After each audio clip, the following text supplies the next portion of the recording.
नमस्कार, India voice देख रहे हैं आप और मैं हूं आपके साथ तुषार कुमार। तो वक्त हो चला है रिपोर्टर लाइव का, जहां दिन भर की तमाम बड़ी खबरों की जानकारी जो है वो हमारे संवाददाता ग्राउंड जीरो से आप लोगों तक पहुंचाते हैं। लेकिन सबसे पहले हम बात करेंगे कि गोंडा में करण भूषण के काफिले का एक बड़ा हादसा हो गया। खबर पर ज्यादा जानकारी दे रहे हैं हमारे संवाददाता आसिफ बैग। के गोंडा में हुए दर्दनाक हादसे से एक बार फिर से बृजभूषण शरण सिंह के बेटे यानी बीजेपी प्रत्याशी करण भूषण सिंह सुर्खियों में हैं। करण भूषण सिंह अपने काफिले के साथ बहराइच की तरफ जा रहे थे। कन्हैयागंज थाना क्षेत्र में उनके काफिले में चल रही आगे की फॉर्च्यूनर कार की बाइक सवार से टक्कर हो गई। टक्कर इतनी जबरदस्त थी कि फॉर्च्यूनर के परखच्चे उड़ गए और बाइक सवार दो चचेरे भाइयों की मौत हो गई।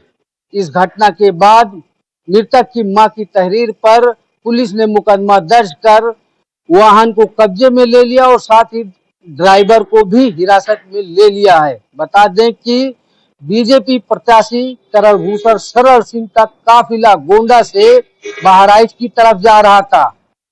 तभी कन्हैयागंज थाना क्षेत्र में उनके काफिले में आगे चल रही फॉर्च्यूनर कार ओवरटेक करने के चक्कर में बाइक सवारों को टक्कर मार दी, जिसमें बाइक सवार रेहान और शहजाद की मौत हो गई। दुर्घटना के बाद करण भूषण शरण सिंह घायलों को अस्पताल पहुंचाने के बजाय मौके से भाग निकले।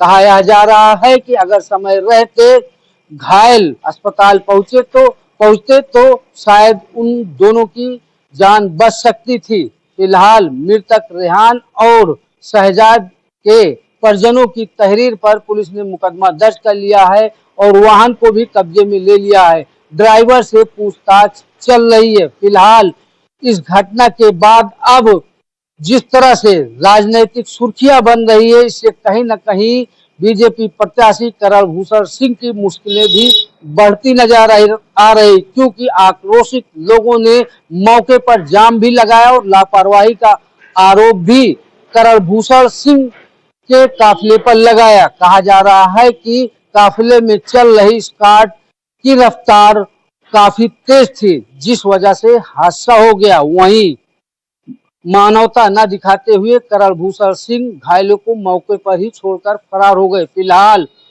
दो लोगों की मौत हुई है और दो अन्य लोग घायल हुए हैं, जिनका उपचार अस्पताल में चल रहा है। अब इस घटना से खीरी में हुए मंत्री के बेटे जो किसानों पर गाड़ी चढ़ा दिए थे, ठीक उसी तरह की अब चर्चाएं यह भी है कि करण भूषण शरण सिंह ने जानबूझकर और लापरवाही भरे अंदाज की वजह से यह दुर्घटना हुई है। हालांकि अब देखना यह होगा कि पुलिस के हाथ करण भूषण शरण सिंह के गिरफ्तार तक पहुंचते हैं या नहीं, क्योंकि मृतक की मां ने साफ तौर पर कहा है कि करण भूषण शरण सिंह पर हत्या का मुकदमा भी चलाया जाए। सहयोगी रमाशंकर यादव के साथ आसिफ बेग, इंडिया वॉइस, लखनऊ। बात करेंगे अगली खबर की। उत्तराखंड में साहनी बिल्डर सुसाइड मामला अब हाई प्रोफाइल बनता जा रहा है। खबर पर विस्तार से जानकारी दे रहे हैं हमारे संवाददाता अभय कैंतुरा।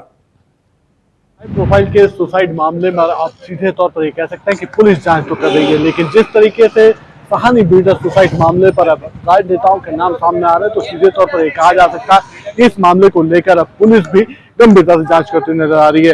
पुलिस की तरफ से अभी तक जो प्राथमिक दृष्टि में दो दोषी नजर आ रहे थे गुप्ता बंधु, उनको गिरफ्तार जरूर कर लिया गया है, लेकिन जांच के जो अन्य जो विषय है उन विषयों पर भी पुलिस जांच करती नजर आ रही है। साथ ही पुलिस की तरफ से जो आरोपी हैं उनके खिलाफ दो और बड़ी धाराएं लगाने का काम यहाँ पर किया गया है। यानी पूर्व में जो धाराएं लगी थी उनके साथ साथ दो और धाराएं यहाँ पर बढ़ा दी गई है।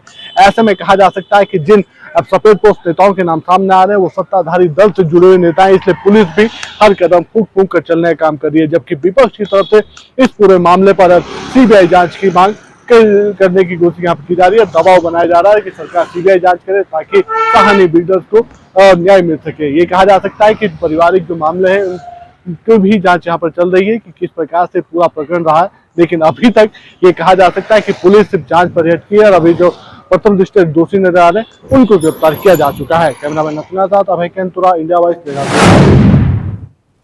बात करेंगे अगली खबर की। दिल्ली में मुख्यमंत्री अरविंद केजरीवाल को लगा एक बड़ा झटका। खबर पर विस्तार से जानकारी दे रहे हैं हमारे संवाददाता अजीत कुमार। मुख्यमंत्री अरविंद केजरीवाल की याचिका पर सुप्रीम कोर्ट ने सुनवाई से साफ तौर पर इनकार कर दिया है। जी हां, दरअसल आपको बता दें कि मुख्यमंत्री अरविंद केजरीवाल ने अपनी अंतरिम जमानत की 7 दिन की अवधि बढ़ाने को लेकर के सुप्रीम कोर्ट में एक याचिका दायर की थी, जिसमें सुप्रीम कोर्ट ने इस मामले को लेकर सीजीआई के पास जाने की बात कही और उसके बाद अभिषेक मनु सिंघवी की तरफ से सीजीआई को चिट्ठी लिखी गई। लेकिन आज सुप्रीम कोर्ट से मुख्यमंत्री अरविंद केजरीवाल को तगड़ा झटका लगा, जहां से इस मामले में सुनवाई से साफ तौर पर मना कर दिया। दरअसल आपको बता दें कि दिल्ली के मुख्यमंत्री अरविंद केजरीवाल को कथित तौर पर शराब घोटाले से जुड़े मनी लॉन्ड्रिंग के मामले में गिरफ्तार किया गया था और इस समय वो चुनाव प्रचार के वजह से अंतरिम जमानत पर बाहर आए हुए हैं। और इसी बीच में मुख्यमंत्री अरविंद केजरीवाल ने अपनी अंतरिम जमानत की अवधि 7 दिन बढ़ाने की मांग की थी, जिसमें उन्होंने मेडिकल का हवाला देते हुए कहा था कि उनकी जो कीटोन लेवल है, उनका जो वजन है वो कम हुआ है और इन्हीं सब चीज़ों को देखते हुए कई अन्य बीमारी के लक्षण हो सकते हैं, जिसको लेकर के कई जांच कराए जाने हैं, जिसमें लगभग 7 दिन का समय लगेगा और इसीलिए उन्होंने 7 दिन की अवधि बढ़ाने की मांग की थी। लेकिन फिलहाल अब सुप्रीम कोर्ट से मुख्यमंत्री अरविंद केजरीवाल को तगड़ा झटका लगा है, यानी साफ कहा जा सकता है कि अब उन्हें 2 तारीख को किसी भी सूरत में समर्पण करना होगा। अजीत कुमार, दिल्ली। बात करेंगे अगली खबर की। राजस्थान में भीषण गर्मी का प्रकोप जो है वो लगातार बरकरार है। खबर पर विस्तार से जानकारी दे रहे हैं हमारे संवाददाता कुलदीप सैनी। लगातार गर्मी बढ़ने के साथ अब कहीं न कहीं सियासी घटनाक्रम भी तेज हो गए हैं, जहां एक और गर्मी को लेकर पूर्व मंत्रियों की ओर से भजनलाल सरकार पर निशाना साधा जा रहा है, क्योंकि राजस्थान में गर्मी से अब मौत का आंकड़ा लगातार बढ़ रहा है। मौत का आंकड़ा 50 के पार होने के चलते राजस्थान में अब लोगों को डर सताने लगा है। बढ़ती गर्मी कहीं न कहीं लोगों के लिए अब जान की आफत बनी हुई है। राजस्थान के सरहदी जिलों में आज भी तापमान 50 डिग्री के पार रहा। वहीं जयपुर समेत कई जिलों में आज भी रेड अलर्ट जारी किया गया। हालांकि माना जा रहा है कि 4 जून के बाद कहीं न कहीं बारिश के संकेत है, लेकिन 4 जून से पहले किसी भी तरह की राहत राजधानी जयपुर समेत पूरे राजस्थान में नहीं मिलने वाली है। इस बीच प्रशासन की ओर से कई तरह के उपाय किए जा रहे हैं, लेकिन वो उपाय नाकाफी साबित हो रहे हैं। हालांकि इसे लेकर भजनलाल सरकार की ओर से भी हिदायत दी गई है, एडवाइजरी जारी की गई है, लेकिन वो भी कहीं न कहीं लोगों के लिए काफी नहीं है, क्योंकि इस बढ़ती गर्मी में लोग खुद का बचाव करें, यही सबसे बड़ी सावधानी है। कैमरा पर्सन मनीष के साथ मैं कुलदीप, इंडिया वॉइस, जयपुर। बात करेंगे अगली खबर की। दिल्ली में गर्मी को देखते हुए एलजी ने लिया एक बड़ा फैसला। क्या है वो फैसला, बता रहे हैं हमारे संवाददाता कमल किशोर। राजधानी दिल्ली, उत्तर प्रदेश समेत उत्तर भारत के लगभग सभी राज्यों में भीषण गर्मी की वजह से हाल बेहाल है। राजस्थान, मध्य प्रदेश जैसे राज्य भी गर्मी से उबल रहे हैं। ज़्यादातर हर जगह तापमान 45 डिग्री से ऊपर पार को जा रहा है। राजस्थान के फलोदी जिला में 49.4 डिग्री सेल्सियस तक तापमान रिकॉर्ड किया गया। वहीं राजधानी दिल्ली के मंगेशपुरी इलाके में अधिकतम तापमान 48.8 डिग्री सेल्सियस तक पहुंच गया। दिल्ली, यूपी, राजस्थान, पंजाब समेत ज़्यादातर राज्यों में हीट वेव से लेकर गंभीर हीट वेव की स्थिति बनी हुई है। तो वहीं मौसम विभाग ने गर्मी को लेकर रेड अलर्ट भी जारी किया है कि अगले 3 दिनों के दौरान हीट वेव की स्थिति रहेगी और फिर उसके बाद इसमें गर्मी से राहत आएगी। वहीं आज गर्मी को देखते हुए दिल्ली के उपराज्यपाल वीके सक्सेना ने बड़ा फैसला लिया है। वीके सक्सेना ने आदेश दिया है कि इस बार इस गर्मी में मजदूर 12 बजे से लेकर 3 बजे तक काम से छुट्टी मिलेगी। साथ ही मजदूरों को मिलने वाली इस बड़ी राहत को बदले में कोई उनकी सैलरी से पैसा भी नहीं काट सकेगा। मजदूरों को मिलने वाली इस राहत के बदले कोई भी उनकी सैलरी नहीं काट सकेगा। देश के सभी राज्य में भीषण गर्मी का प्रकोप बढ़ रहा है। तो वहीं आईएमडी ने चेतावनी दी है कि लोग अपने घरों से बाहर ना निकले। वीडियो जर्नलिस्ट के साथ मैं कमल किशोर, इंडिया वॉइस, दिल्ली। बात करेंगे अगली खबर की। उत्तराखंड में बरसती गर्मी जनता को बेहाल कर रही है। खबर पर विस्तार से जानकारी दे रहे हैं हमारे संवाददाता अभय कैंतुरा। उत्तराखंड में आगामी 24 से 72 घंटे काफी और गर्म उमस रहने वाली है। मौसम विभाग ने भले ही 30 या 31 मई को मौसम बदलने की बात जरूर यहाँ पर कही है, लेकिन जिस प्रकार से तपिश है, जिस प्रकार से उमस है, तो ऐसे में कहा जा सकता है कि आने वाले 2 से 3 दिन तक किसी प्रकार से मौसम और गर्म रहने वाला है। तापमान, अगर हम तापमान की बात करते हैं तो तापमान सामान्य से 4 से 5 डिग्री मैदानी क्षेत्रों में बढ़ा हुआ नजर आ रहा है, जबकि पहाड़ी क्षेत्रों में यही तापमान 2 से 3 डिग्री बढ़ा हुआ नजर आ रहा है। लेकिन जिस प्रकार से उमस गर्मी है, तो ऐसे में जनता बेहाल है और ये कहा जा सकता है कि 1 जून से मौसम बदलने की संभावनाएं लग रही है, जिससे गर्मी और उमस से राहत मिल सकती है। लेकिन तापमान, यानी जो तापमान में बढ़ोतरी हो रही है, वो सीधे तौर पर जनता के लिए भी मुसीबत बनता नजर आ रहा है। और इस सबबंदार ये कहा जा सकता है कि आने वाले 24 से 48 घंटे जनता को इसी प्रकार से और यहाँ पर इस चंद्र उमस को झेलना पड़ सकता है। कैमरामैन नथुनिया साथ अभय कैंतुरा, इंडिया वाइज। बात करेंगे अगली खबर की। अंबाला में भीषण गर्मी को लेकर एडवाइजरी जारी कर दी गई। खबर पर विस्तार से जानकारी दे रहे हैं हमारे संवाददाता बीएस गुलियानी। भर में हीट वेव के चलते आम जनजीवन अस्त व्यस्त हो चुका है। दोपहर होते ही बाजार सूने हो जाते हैं और उसके बाद बाजारों में सन्नाटा पसर जाता है। 6 बजे तक लोगों का घर से निकलना मुश्किल हो जाता है, जिसके चलते स्वास्थ्य विभाग द्वारा भी एडवाइजरी जारी की गई है। विभाग का कहना है कि बिना काम के कोई भी व्यक्ति बाहर ना निकले, क्योंकि दोपहर के समय जो मौसम है काफ़ी गर्म होता है। इसके अलावा खुले में बिक रहे पेयजल पदार्थों का सेवन ना किया जाए और ना ही खुले में बिक रहे कटे हुए फल खाने चाहिए। स्वास्थ्य विभाग ने जनता की सुविधा के लिए जो पीएचसी सेंटर्स हैं उन पर ORS पाउच का भी प्रबंध किया है, ताकि अगर किसी को डिहाइड्रेशन होता है तो उसके चलते वो ORS का घोल लेकर अपने जीवन को सेफ कर सके। इतना ही नहीं, उन्होंने घर में लस्सी, शिकंजवी, छाछ वगैरह जो अक्सर मौजूद रहती है उसका सेवन करने की सलाह दी है। India Voice, BS Guliani, Ambala city. बात करेंगे अगली खबर की। लखनऊ में बिजली कटौती से बेहाल लोगों का टूट रहा है सबर का बांध। खबर पर विस्तार से जानकारी दे रहे हैं हमारे संवाददाता आसिफ बैग। यूपी में बिजली कटौती से लोगों का गुस्सा अब 7वें आसमान पर पहुंच रहा है। भीषण गर्मी के चलते जब बिजली कटती है तो लोग हाल बेहाल हो जाते हैं।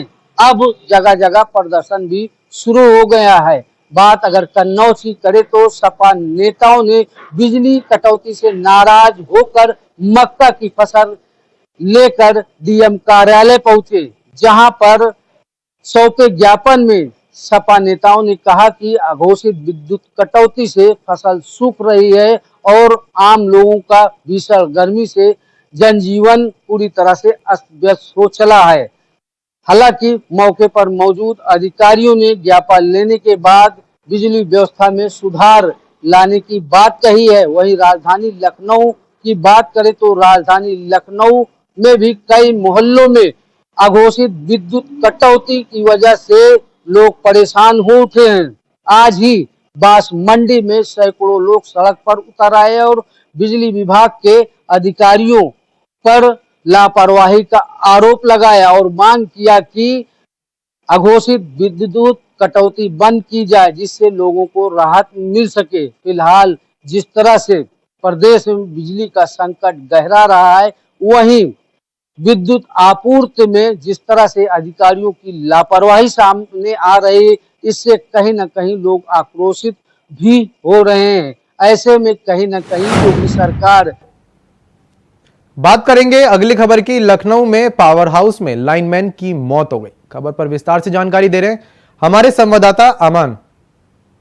11,000 वोल्ट की लाइन की चपेट में आने से मौत हो गई। जी हाँ, आपको बता दें, राजधानी लखनऊ के बालाघाट का मामला बताया जा रहा है, जहाँ पे जो संविदा कर्मचारी था, बिजली कर्मचारियों का साफ तौर से कहना है कि जिस तरह से यहाँ पे काम चल रहा था और वो कर्मचारी बगैर शटडाउन लिए ऊपर चढ़ता है। ऊपर चढ़ने के बाद जहाँ पे लापरवाही साफ तौर से ये बताई जा रही है कि बगैर उसकी कॉल्स के या उसको सूचित किए हुए वहाँ पे शटडाउन दे दिया जाता है और लाइन खोल दी जाती है, जिसके चलते वहाँ पे उसकी मौत हो जाती है। वहीं उसकी मौत के बाद से बाकी के जो बिजली कर्मचारी हैं उनमें भारी रोज देखने को मिला है, जो लगातार उसकी मौत के बाद से उसके मुआवजे की बात कर रहे हैं, उसके परिवार वालों को नौकरी देने की बात कर रहे हैं। वहीं जो संविदा कर्मचारियों की बात करें तो उनका साफ तौर से ये भी कहना है कि जो सुरक्षा उपकरण होते हैं, सुरक्षा उपकरण में भी कहीं ना कहीं लापरवाही दिखाई जाती है। तो इन सब चीज़ों को लेके काफ़ी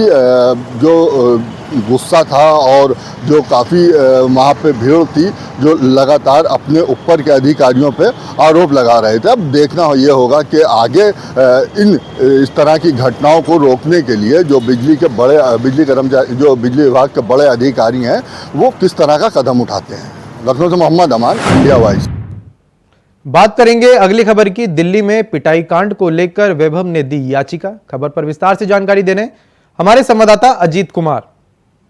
इसे राज्यसभा सांसद स्वाति मालीवाल के साथ मारपीट के प्रकरण में आरोपित मुख्यमंत्री अरविंद केजरीवाल के निजी सचिव विभव कुमार ने अब दिल्ली हाईकोर्ट का दरवाजा खटखटाया है। जी हां, दरअसल आपको बता दें कि जो पूरा प्रकरण है उस प्रकरण के तहत फिलहाल अभी वो पुलिस कस्टडी में है और हाल ही में उन्होंने निचली अदालत यानी कि दिल्ली की 30 सारी कोर्ट में याचिका लगाई थी, जिसमें उन्होंने जमानत को लेकर के अपनी याचिका लगाई थी, जहां से उन्हें झटका लगा था। और उसके बाद अब उन्होंने दिल्ली हाई कोर्ट का दरवाजा खटखटाया है और उन्हें मांग की है कि कल इस मामले में तुरंत सुनवाई की जाए। इस मांग में उन्होंने कहा है कि जो उनकी गिरफ्तारी है वो गलत तरीके से उन्हें गिरफ्तार किया गया है और इसीलिए वो अपनी गिरफ्तारी के विरोध में जमानत याचिका लगा रहे हैं। और निचली अदालत में याचिका रद्द होने के बाद विभव कुमार ने दिल्ली हाईकोर्ट का दरवाजा खटखटाया है। लिहाजा देखना लाजमी होगा कि क्या दिल्ली हाईकोर्ट विभव कुमार को कोई राहत देता है या फिर वहां से भी झटका लगता है। Ajit Kumar, India voice, Delhi. लखनऊ में माहौल को बिगाड़ने की साजिश की जा रही है। खबर पर विस्तार से जानकारी दे रहे हैं हमारे संवाददाता मोहम्मद अमान। क्षेत्र के गनी कनौरा जो क्षेत्र है वहाँ पे एक कब्रिस्तान है, जहाँ पे बताया जा रहा है कि एक युवक था जो कब्रिस्तान के अंदर, जो मुस्लिम समाज का कब्रिस्तान था, उस कब्रिस्तान के अंदर वो युवक कब्रों को तोड़ रहा था। वो कब्रों को तोड़ने की जो आसपास के घर थे उनको आवाज़ सुनाई देती है। वहीं क्षेत्रवासी आनन फानन में जब वहाँ पे पहुँचते हैं तो देखते हैं कि एक युवक जो कि उन कब्रों को तोड़ रहा था। जब उसको पकड़ के पूछा गया तो वो कहीं सही कारण स्पष्ट रूप से नहीं बता पाया और उसने एक व्यक्ति का नाम, इस काम के पैसे दिए गए हैं, वो उसके कहने पे ये काम कर रहा था। फिलहाल इस घटना के बाद से स्थानीय लोगों में काफ़ी गुस्सा था और गुस्से के चलते वहीं मौत हो जाता है। इस पूरी घटना की जानकारी आलमबाग पुलिस को दी जाती है और पुलिस इस पूरे मामले में तहरीर लेके उस अभियुक्त की तलाश जारी कर देती है। फिलहाल बताया जा रहा है कि कुछ ही घंटे के वर्कआउट के बाद पुलिस ने उस अभियुक्त को पकड़ लिया है। मथुरा में पथराव और फायरिंग की घटना से सनसनी फैल गई। खबर पर विस्तार से जानकारी दे रहे हैं हमारे संवाददाता मोहम्मद फारूक। देर शाम थाना हाईवे क्षेत्र के बालाजीपुरम में तोमर चौराहे पर दो गुटों में मारपीट शुरू हो गई और मारपीट में पथराव हुआ। पथराव के साथ में गोलीबारी होने लगी, गोलियां यानी कि चलने लगी, पूरे फिल्मी स्टाइल में गोलियां चलने लगी। तमाम लोग दहशत में आ गए इसको देखकर और लोगों ने जब पुलिस को सूचना दी तो पुलिस मौके पर पहुंची है और जो वहाँ के इंचार्ज थे एसआई, उनके ऊपर दबंगों ने जो है हमला कर दिया, यानी पुलिस के भी ऊपर हमला कर दिया, उनके गिरेबान पे हाथ डाल दिया जो है। इसको लेकर जो है तमाम थानों की फोर्स वहां पर पहुंच गई और तमाम थानों की फोर्स ने उन दबंगों को पकड़ा और पकड़ने के बाद में उनके खिलाफ कार्रवाई की गई। सीओ रिफाइनरी श्वेता सिंह भी मौके पर पहुंची और उन्होंने दबंगों को सबको अरेस्ट कर लिया और दबंगों के खिलाफ कई संगीन धाराओं में मुकदमा लिखा गया है। अभी कुछ लोग और पुलिस की पकड़ से दूर हैं जो जल्दी ही पुलिस की गिरफ्त में होंगे। एसएसपी शैलेश कुमार पांडे का साफ तौर पर कहना है कि कहीं भी दबंगई होगी उनको किसी भी कीमत पर बख्शा नहीं जाएगा। ये एक जो है कुछ अपने आप को नेता और रसूखदार भी कुछ दबंग बता रहे हैं। इंडिया वॉइस के लिए मैं मोहम्मद फारूक। फिलहाल के लिए रिपोर्टर लाइव में इतना ही। देश और दुनिया की तमाम बड़ी खबरों को जानने के लिए बने रहे इंडिया वॉइस के साथ। नमस्कार।